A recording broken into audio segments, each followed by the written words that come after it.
the way I learned about it was actually, I was kind of trying to figure out what to do after college. I always wanted to join the military. So I was trying to figure out a way after college to do that. And my parents were like, well, what about the JAG Corps? Because you always want to do it at law school. I'm like, oh, that's an interesting path. And I started to look into it. And there's a lot of great opportunities there, especially for young attorneys. You get to do a lot of different areas of the law early on. So that's really what drew me to it originally. So I made really a big plan, taking the LSAT. I was like, okay, this is what I want to do. And as I was pushing toward it, I kind of really started to realize, like, yeah, I really do enjoy this as I was doing the internships and the externships. It's a great culture, definitely a lot of support in learning the law, no matter which office you're in. So it's definitely something that I really enjoyed the culture and the people there too. So, I mean, that definitely was kind of drawn me to it. Your internship, Awesome. externship was with JAG. Yes, it was. So I externed originally what's called the U.S. Army Legal Services Agency, which is out at Fort Belvoir in Virginia, and they handle a lot of the specialized law stuff. So they have all the litigation that happens in federal court. So I was in the contract fiscal law division. So we're mostly arguing in front of the Armed Services Board of Contract Appeals or the Court of Federal Claims, COFC. So that's it's a lot of like government contracts, sort of that kind of stuff there. Then after that, I was at the litigation division. So that's all like tort law. So that has to do a lot of federal claims courts, but also district courts around the country. So you did these while you were in law school? Sorry, I'm trying to follow the timeline a little bit. It sounds like Yeah. you knew you wanted to do JAG before you even took the LSAT. You took the LSAT and then you got into law school. You went to GW and then you started doing these internships, externships. Yeah. So the first one I did over the summer after my 1L year. Okay. So that was I did that over the summer and then into the fall at Contract Fiscal Law Division. Then so you were doing that while you were a 2L. Yeah. Yes. Absolutely. Okay. Yeah. Then my second semester at 2L is when I switched over to the litigation division doing the tort stuff. Okay. And then over the summer for my 2L year, I was up at Fort Drum, which is in upstate New York outside Watertown. And I was doing what's called the normal 2L internship. So that's where they rotate you around the general offices you'd be doing during your first assignment as a JAG. So that includes military justice, which is kind of the stuff that has to do with criminal court. That's like when you're thinking about A Few Good Men. That's the kind of stuff you'd be doing in military justice. Then after that, you have legal assistance, which is kind of a lot. It's like essentially what legal assistance is. It's where you're helping soldiers with various things, a lot of will signing, a lot of, unfortunately, divorce stuff. But you do a lot of landlord tenant too, which is kind of fun because you definitely when you're doing this stuff, you learn about stuff that you should avoid when you're, you're buying a house or renting. And then administrative law, which is essentially like everything else. You're just kind of telling commanders what they can and can't do with certain things. So that could be national security related stuff. Hey, can we move this drone somewhere? Or hey, can we spend this money on giving to a local school? So it's a lot of different things there. And it's also labor law and government contracts as well in administrative law. One thing we haven't done yet is define JAG. What does that acronym stand for? Yeah, so it's Judge Advocate General, which is essentially it's a post that was created actually before the U.S. existed as a country by George Washington a couple days after the Continental Army was formed. So it's essentially to provide just military justice services to the branch and enforce military discipline. So you're a judge and a general? No. It's I don't really know exactly where the term the judge comes from. I mean, I think originally the JAG did provide a lot of legal. So originally the commander was the judge actually in military trials. That's changed a bit since they actually have military judges, but originally it was a lay person or commander who was essentially presenting judgment upon soldiers who were brought before them. So you were actually a big role of judge advocates. I mean, still now, but even more so earlier, was give a ton of legal advice to commanders in how to fairly proceed on these trials. So I think that's probably where the judge comes from. I mean, the JAG, there's only really one JAG in each service branch, and they are a general. So that may be where the general part comes from. Oh, so you have a JAG who's in charge of all the JAG attorneys. You would Yes, still sir. consider, yeah. Yeah, Okay. the JAG. Yep. Is your Okay. title actually going to be JAG? So it's technically, for a JAG, it's a judge advocate. So you don't Right. actually have the G at the end. It's just judge advocate. You're just Got working it. under the JAG. Yeah. Yeah. People And the sometimes judge is meaningless. You're an advocate. I mean, you're a lawyer that works Yeah. in the JAG office. Yes, sir. Yeah, makes sense. Wait, and just to be clear, Tom Cruise in A Few Good Men is a judge advocate. Yes, he is. Yeah. Yes. Okay. It's been a long time since I've seen that movie, but I thought I remembered that he was a judge advocate. Right. Cool. Well, there we go. Well, one thing, stepping back, I'm glad that you love it, or it sounds like you love it or like it on some level and know that this is what you want to keep doing. But did you do anything like this before you even took the LSAT? I mean, your parents suggested it and you're like, yep, okay, I'm going to go down this route. I mean,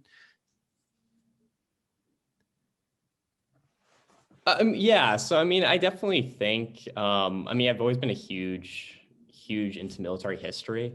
Okay. So as I said, I've always kind of wanted to join the military.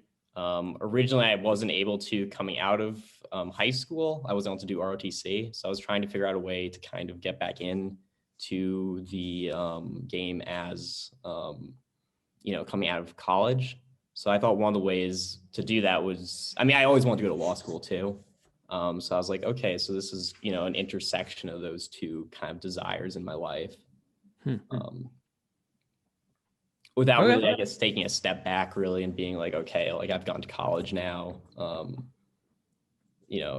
being able to, I would have to either take a pause on the law career or take a pause on, the military if I didn't do, I guess, both. Are those Civil War cannons on your tie?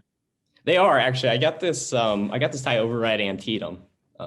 So it's I kind of just, because it's nice being in Virginia, you can go and visit all the battlefields. So I've been kind of doing that while I've been out here at George Washington. And you grew up in Minnesota? Correct. Originally from New York, but grew up in Minnesota. How'd you get into the military stuff? Like, it's just, I mean, why that route? I mean, I think it's, as I said, I've always been a huge history person. I kind of grew up reading books on military history. And I think that's just always been a huge part of my life, is kind of just learning about that. It's always been extremely fascinating to me. Are your folks armed forces? No, not at all. Brothers, sisters? Nope. Last person to serve in the military is probably my grandfather in Korea. So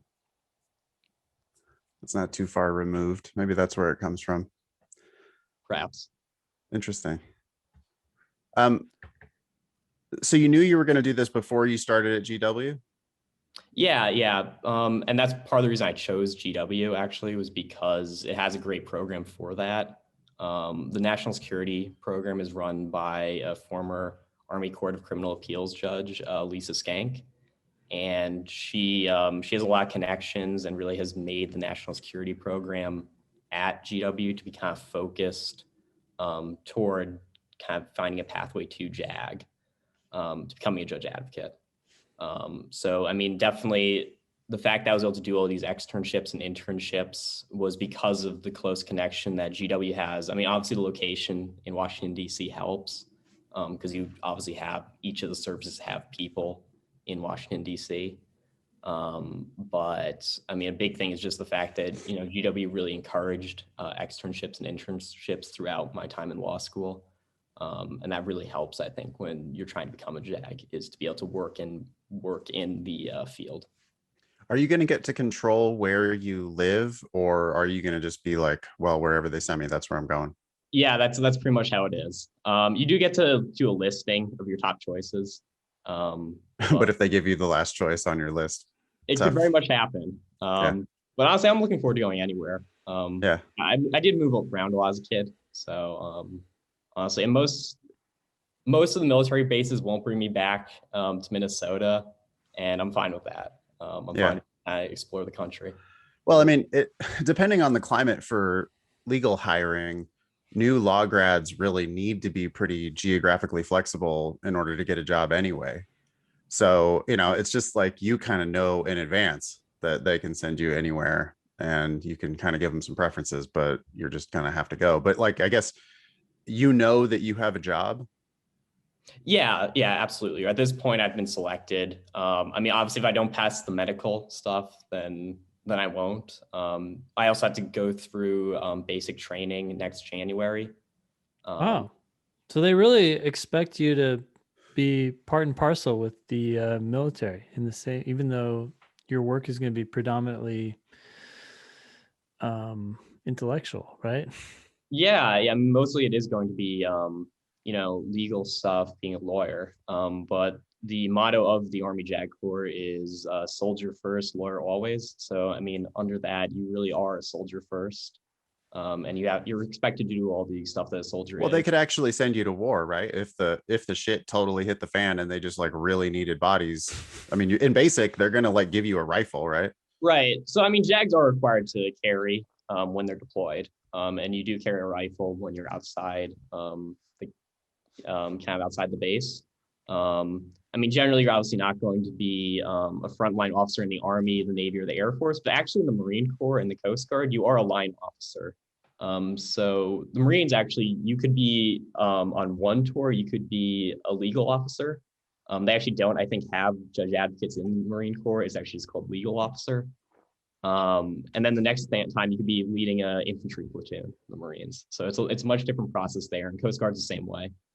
You could be, a Coast Guard judge advocate, and then you could be captain of the ship the next tour. Is that why Wow. you chose Army?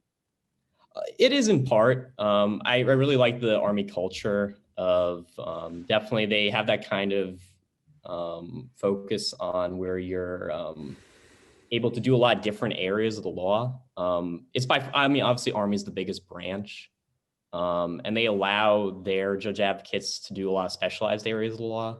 I know that Navy doesn't allow their people in uniform to do like labor law and government contract stuff. That's usually they have civilian lawyers to do that. And they just don't really have any of those specialized areas of the law for people in uniform. So which branches are more competitive? How does that work? And if someone wants to go into the JAG Corps, how do they, I mean, what are their Yeah, and chances of related, success? when did you know that you had the job locked in?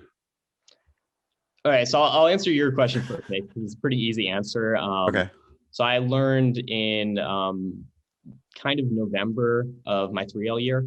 For the Army, theirs is a 3L process. So you apply around August of 3L year, and then you kind of learn about late October, early November. Were you also like trying other paths at the same time? I mean, did you like go do OCI for the big law firms or? I didn't. I don't know if I would advise people to exactly do what I did, where I pretty much put all my chips on the JAG Corps. I mean, it worked out for me. And I think I did learn a lot by doing a lot of different externships, but I didn't really do OCI or do any other different jobs. I mean, I think my backup plan was because I've been concentrating in government contracts during my time at GW, was I would go into something with government contracts if JAG didn't work out. But yeah, I didn't really have too much of a backup plan, which is Sounds like, yeah, it sounds like you were confident. So what signs did you have? Did you get any indication from like your internships that, hey, like, yeah, we're interested in? Yeah, definitely. I think definitely, I've been spending a lot of time there, and I think, I mean, obviously they can't like guarantee you anything. But I think being there, kind of making a lot of connections during my externships definitely helped me feel like, I think that there's a lot of people who want me to be in the JAG Corps. So I feel like this is probably going to happen. To kind of answering your question earlier, Ben, because I know you were asking about the process. Yeah. It's a little different for each branch. So as I said, Army is a 3L. That's when you're kind of trying to figure out stuff is in your 3L year if you're going to get in, that's when the selection board is. Yeah. Navy and Air Force actually have 2L boards because they actually have paid internships. Army does too now, so the process may change a bit in the upcoming years.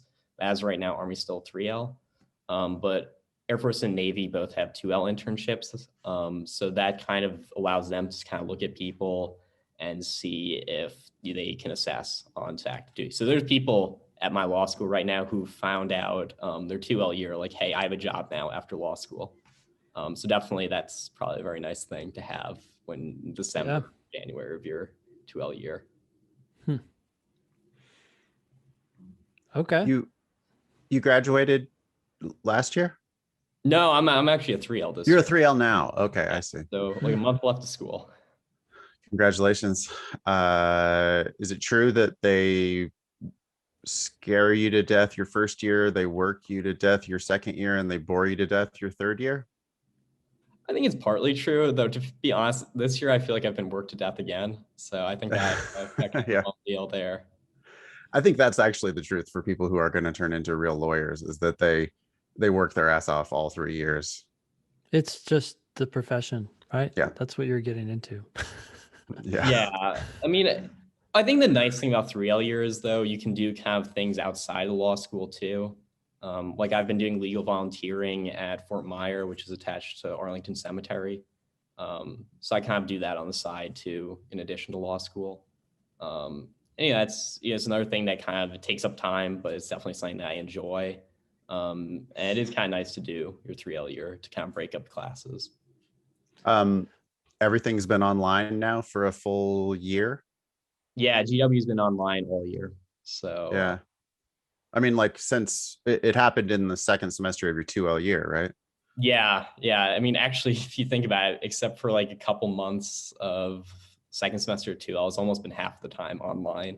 But how's your adjustment process there? I mean, I think the first month, like everyone else, it was a little difficult. But I mean, honestly, I think at this point, you've just kind of reworked your schedule, figured out different ways of learning. You gotta like be used to like kind of spending a lot of time in your apartment doing stuff. But I mean, you can work around it. And I think it's kind of easier in a way, isn't it? I mean, you don't necessarily have to put pants on, so. That's true. But yeah, no, I mean, it is easier to schedule. And I mean, I actually, weirdly enough, I miss the commute. I miss kind of using the metro to go into the city. Oh, where did you live, or where do you live right now? So I live in Arlington, so right next to the city. Yeah. So nice. yeah. Are you in Roslyn? That's where I was when I was at GW. I was in Roslyn, just up the hill right after you get out of DC. So. Yeah, no, I'm at the Pentagon. So right across from Pentagon City, those high rises. Yeah. But yeah, no, well, the blue line's down now, but so I guess I wouldn't be metroing in. But does GW have a mascot? Yeah, the Colonial. Yeah, it's like, the Colonial. It's a little militia dude. Yeah. Oh, right. You guys are fellow Colonials. Yeah. Go Colonials. Does GW have like sports and stuff? Not really. I think like their bigger sports are like rowing. They have a pretty good basketball program, I believe. Do they ever make the tournament? Honestly, I'm not a huge basketball fan. They must not make the tournament. You guys would know if they made the tournament. Yeah. Even though you're not big basketball fans. If that was your school and the school was ever making it into the Final Four or whatever, you would definitely recognize. You guys would know. Really quick, I want to go back to this whole in-person learning thing. I mean, or virtual learning. This might be all over by fall, but I'm curious. So you're sitting there in a class. They're using Zoom or what? Were they using something like that? Yeah, mostly Zoom. I mean, some people use like different programs, but it's mostly Zoom. Oh, yeah. So it's different from teacher to teacher, but they get their little app. And do they do cold calling? They say, hey. So most of my professors don't. I've had one class, and this could be partly because I'm a 3L. They don't really cold call us. Okay. I know the 1Ls are still getting cold called. Okay. To be cold called. So yeah. The classes are still engaging, I guess, and yeah, I mean, some of them have, I think, kind of changed the curriculum a little bit. Like, I think they've added more like projects and sort of like practical learning to the courses. So like they're like having you do more writing and stuff, which isn't bad because I mean, obviously you're gonna have to be filing like briefs and stuff in real practice. I do think writing is an undertrained skill in law school. It's farmed out to 3Ls to teach 1Ls, which doesn't make any sense to me since that's like a core of your profession. But this is kind of like continuing fallout from the financial crisis in 2008 and the like terrible job market for lawyers in 2009, 2010, and people just going straight into legal practice with no idea how to practice law. I mean, they just really need to make changes to law school curriculums generally. The whole, I mean, what do you do your 1L a year? Like you get cold called on some arcane like Blackstone or some shit that's just clearly not the law now. And it's just purely an academic competition and not, it's totally removed from legal practice. You still had some elements of that, it sounds like, though, in your 1L year? Oh, absolutely. Henry? Yeah. I mean, I would definitely say 1L was probably my least favorite year. Just because I mean, like you said, it's essentially you're just essentially running at each other, it seems, and trying to get the best grade on a lot of subject areas that they almost like seem to try to make uninteresting at times, I feel. But yeah, I mean, I think it does work toward though something. I mean, I definitely think like torts and my contract law classes, and especially Civ Pro, like you start to see like, okay, these are really important when you like actually start to use the skills. And I'll say, I think once you start to use those skills from 1L classes in practice during that like internship during your 2L years, when you actually start to understand how it works better than when you're just reading cases. And you're like, oh, okay, like this kind of makes sense. But I think when you start using it in practice and seeing how case law works, I think that kind of is better. I'd love for them to flip it around. Just like say, hey, let's do some actual shit. And then let me, to the extent they even need to talk about case law, I don't know. But at least at that point, you'd kind of appreciate where they're coming from. It's just putting the theory before the practice. But anyway, yeah, like you take an entire class of contracts and you never look at one contract the entire time. That's true. I mean, luckily my professor actually did show us a contract. He's like, I feel like I'm going to do you guys a disservice if I don't show you a contract at all during 1L year. Who is your contracts professor? Wilmarth. Oh, okay. Yeah. Who did you have when you were there? I feel like I'm forgetting his name, but I feel like it was Schooner. Oh, Schooner. Yeah, I know. Professor Schooner. Yeah, he runs government contracts program. So. Yep. Yeah, he called on me the first day of school. I was the first person to be called on, and then the same thing happened in my next class. I was like, what? I guess Olson is in the middle of the alphabet, right? So maybe it's just like they're choosing out of the middle of the list, but it happened twice. People thought that was funny because it was like the same cohort people, right? So you're like going with the same group of people from one class to the next. Like that poor soul. He's got it out for him. I did. Yeah, but in the long run, it was much better for you because you had that experience on your very first day.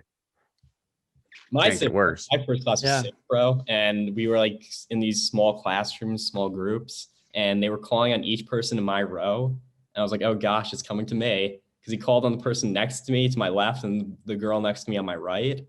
And I was like, oh gosh, I'm going to get cold called and I have no idea what's going to happen. Luckily, though, he went to the person behind me. So I didn't get called to the middle of the semester. Well, same for me. Civ Pro, I got called first. That was the other class, and unfortunately, I had not done the reading. It was just like a one-page case, and it was about taking a second bite at the apple or something. Okay. And I totally lied. I was like, oh yeah. Well, and then he just grilled me alive, just like, oh, so what do you think about this, Mr. Olson? What do you think about that, Mr. Olson? I'm like, oh yeah, it's just like, yeah, I don't think they. Eventually I was just like, he's like, you didn't read it, did you? Or something. And I was like, oh yeah. He's like, well, let's give someone else a shot. I just remember the case that they were calling people on was like from the 1780s. So like I could even hardly understand what they were saying in the case. Yeah, it was an old case. I don't know. Yeah, but I should have at least read it. I could have had a shot at it. That was my own fault. Anyways. How long are you in for, Henry? Are you locked into this path for the rest of your life, or is there a transition out into like civilian law? Absolutely. Yeah. I mean, there's definitely great options to transfer. For me, it's essentially an 8-year commitment early on. But at least for those years, you have to do active duty. So that's full-time military. But I believe after that, you can do reserves. And that's always a great option if you're trying to transfer out, or if you go 4 years and decide, maybe the JAG Corps isn't really for me. That allows you to do a weekend a month and then 1 week a year of service. So you keep your commission and you get to do military, and you still kind of work on the weekends and have like a job with the Army as a reserve officer. But you still actually can deploy as a reserve. But the nice thing is right now you get to kind of choose your deployments. So I've met people who are like, they get to kind of do interesting assignments, like go to the Democratic Republic of the Congo or to like Tanzania, where like, you don't really think the US military has a lot of operations, but, they're kind of the areas on the fringe where, you do get to see some interesting places that way because you're getting to choose. But for career options, you do have a lot of, I think, ability to transfer out, especially because as I said, those first 4 years are kind of military justice, administrative law, and legal assistance. So obviously you're gonna have a lot of competency, particularly in criminal law coming out. But I definitely think that you have the ability to transfer into really anything afterwards. I will say that, if you're like trying to make partner at the same time as someone coming out of law school who had started at a law firm, you're not going to make partner before that person, obviously, because you just haven't had as much time at a firm, obviously, as with that person. But I think you can definitely transfer out of the JAG Corps once you're in. But you might end up with so much better experience than those people who went straight down the associate route, for example, are probably never going to set foot inside of a court for 3 years of their career. And it sounds like you are going to maybe get like actual trial experience right off the bat. Yeah, no, the trial experience is definitely right off the bat. They do, and the nice thing about the JAG Corps, because I was always a little concerned about that early on, it's like how do they expect you to go right into court right away? But they actually have a lot of great training, I think, and that's how they do it. I think there's a lot of like, they give you a lot to do, but they also give you a lot of support in doing that. I got to double down on that. Yeah, I couldn't agree more. When I was a 3L, I wrote a brief that was submitted to the Third Circuit Court of Appeals. That's insane. Yeah. I wrote the brief and the attorney like took it and he's like, okay, great. And it was like, you can't do that at a law firm. They're not going to take that risk. They don't have the, Yeah, no, definitely, as I said, I think that they do a lot of good training. So actually after the basic course, you have about, I think it's 9 weeks of military law school. For the Army, that's at Charlottesville, Navy, Newport, and I think Air Force is like in Alabama somewhere. And you have about 9 weeks there where they teach you everything you're going to kind of need to know briefly for your initial job as a judge advocate.